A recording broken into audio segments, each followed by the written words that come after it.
Hello everyone, I'm Carrie from Class 4C. I would like to share about good behaviors.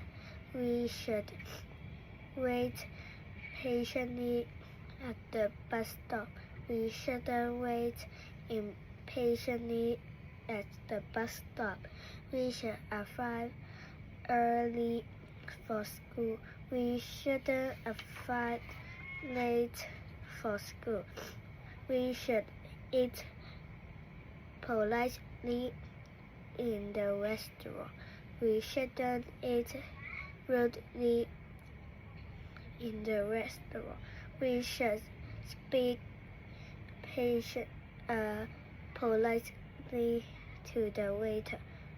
We shouldn't speak rudely to the waiter. We shouldn't talk loudly on the phone. We should talk